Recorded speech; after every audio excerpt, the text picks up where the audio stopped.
जयंती मंगला काली भद्र काली कपालिनी दुर्गा क्षमा शिवा धात्री स्वाहा स्वधा नमोस्तुते। नमस्तस्यै नमस्तस्यै नमस्तस्यै नमो नमः। आप सभी का हमारे चैनल आध्यात्मिक सागर में हार्दिक स्वागत है। आप सभी को आषाढ़ गुप्त नवरात्रि की हार्दिक शुभकामनाएं। आज आषाढ़ गुप्त नवरात्रि का दूसरा दिन है और इस दिन माँ तारा की पूजा करने का नियम है। आज की इस वीडियो में आप सुनेंगे माँ तारा की पूजा का महत्व, माँ तारा का स्वरूप, माँ तारा का पूजा का मंत्र, माँ तारा की पूजा की व्रत कथा और माँ तारा के पूजन की विधि। माँ तारा जीवन में आने वाली सभी विपत्तियां और संकटों से छुटकारा दिलाती है। माँ तारा की साधना पूर्ण रूप से अघोरी साधना होती है। माँ तारा की साधना करने से मनुष्य को लौकिक सुख के साथ साथ शांति और समृद्धि भी प्राप्त होती है। देवी तारा अपने सभी भक्तों और उपासकों की सभी मनोकामनाओं को पूरा करती है। इसके अलावा माँ तारा धन से जुड़ी समस्याओं को भी दूर करती है, साथ ही वो मुक्ति प्रदान करने वाली देवी है। बौद्ध धर्म में भी माँ तारा की उपासना को बहुत महत्वपूर्ण माना गया है। माना जाता है कि भगवान बुद्ध ने भी माँ तारा की आराधना की थी और साथ ही भगवान श्री राम के गुरु वशिष्ठ ने भी पूर्णता को प्राप्त करने के लिए माँ तारा की ही उपासना की थी। शास्त्रों में बताया गया है कि भगवान शिव और महापंडित रावण भी माँ तारा की उपासना करते थे। माना जाता है कि जिसका उद्धार भगवान शिव भी नहीं कर पाते हैं, माँ तारा उनका भी उद्धार करती है। जिस जगह पर भगवान आनंद भैरव ने गुरु वशिष्ठ जी को माँ तारा के उपदेश प्रदान किए थे, वो जगह आज के समय में भी तारापीठ के नाम से मशहूर है। माँ तारा की साधना एक विशेष प्रकार से की जाती है, जिसमें कोई विशेष नियम नहीं होता है, परंतु अगर कोई मनुष्य पूरी श्रद्धा के साथ माँ तारा की पूजा करता है तो वो भक्त की पुकार जरूर सुनती है। माँ तारा की साधना करने से धन संबंधी सभी समस्याएं दूर हो जाती हैं और साथ ही दिव्य सिद्धियां भी प्राप्त होती हैं। अब आप जानें कि माँ तारा का स्वरूप क्या है। शास्त्रों में माँ तारा को 10 महाविद्याओं की दूसरी विद्या बताया गया है। ऐसा माना जाता है कि माँ तारा का स्वरूप माँ काली के समान होता है। अगर कोई व्यक्ति तांत्रिक शक्तियां प्राप्त करना चाहता है तो उसे माँ तारा की विशेष साधना करनी चाहिए। माँ तारा की पूजा ज्यादातर अघोरी, तांत्रिक और साधु करते हैं। माँ तारा के 3 स्वरूप हैं। इनका रंग नीला होता है, इसलिए इन्हें नील सरस्वती भी कहा जाता है। इसके अलावा माँ तारा को उग्र तारा के नाम से भी जाना जाता है। माँ अपना उग्र रूप धारण करके अपने भक्तों के सभी कष्टों को दूर करती हैं और अपने भक्तों को मोक्ष प्रदान करती हैं। माँ तारा की पूजा करने से काम, क्रोध, मोह और लोभ से छुटकारा मिल जाता है। माँ तारा के तीसरे स्वरूप का नाम है एक जटा। माँ तारा का पहला रूप है उग्र तारा। ये अपनी भयानक और उग्र ऊर्जा की वजह से विश्व में विख्यात है।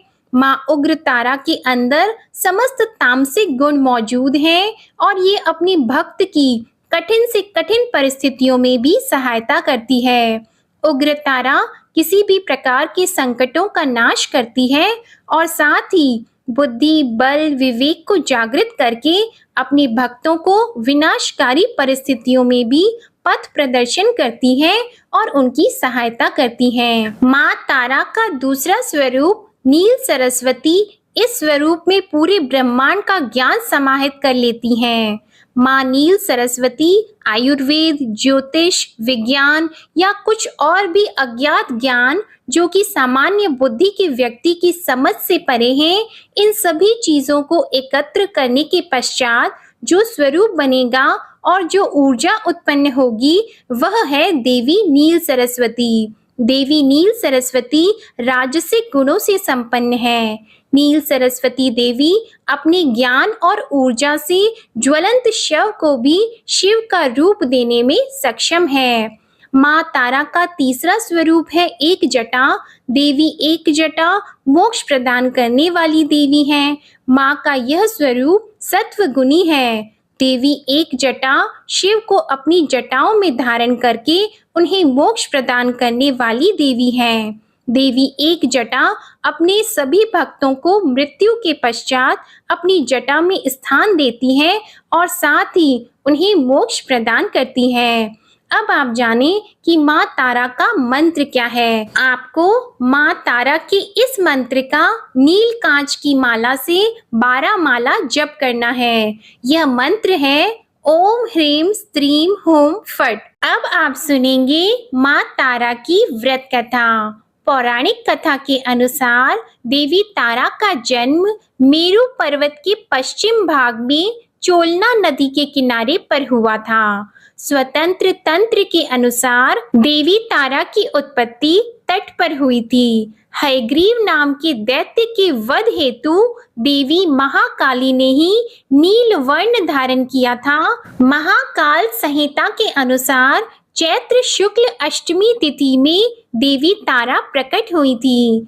इस कारण यह तिथि तारा अष्टमी कहलाती है और चैत्र शुक्ल नवमी की रात्रि तारा रात्रि कहलाती है। सबसे पहले स्वर्ग लोक के रत्न द्वीप में वैदिक कल्पोक्त तथ्यों तथा वाक्यों को देवी काली के मुख से सुनकर शिवजी अपनी पत्नी पर बहुत प्रसन्न हुए थे। शिवजी ने माँ पार्वती को बताया कि आदि काल में भयंकर रावण का विनाश किया, तब आपका यह स्वरूप तारा नाम से विख्यात हुआ। उस समय आपका रूप बहुत विकराल था। आपका यह रूप देखकर सभी देवता भयभीत हो गए थे। अपने इस विकराल रूप में आप नग्न अवस्था में दिखाई दी थी, इसलिए आपकी लज्जा के लिए ब्रह्मा जी ने आपको व्याघ्र चर्म प्रदान किया था। इसी कारण से आप लंबोदरी नाम से विख्यात हुई थी।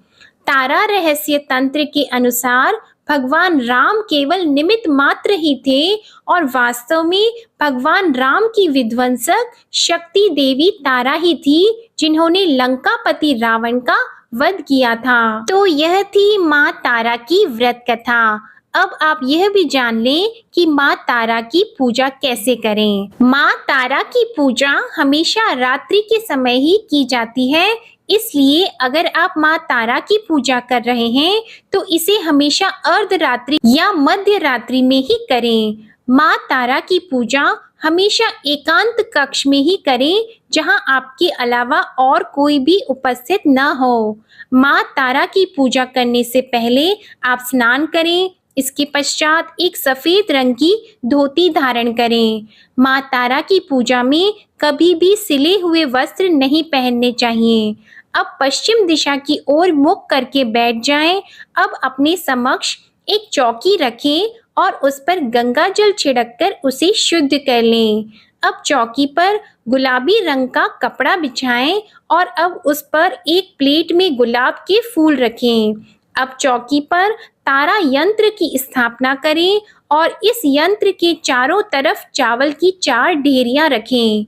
चावल की चारों ढेरियों पर एक एक लौंग रखें। इसके पश्चात तारा यंत्र के सामने घी का दीपक प्रज्वलित करें।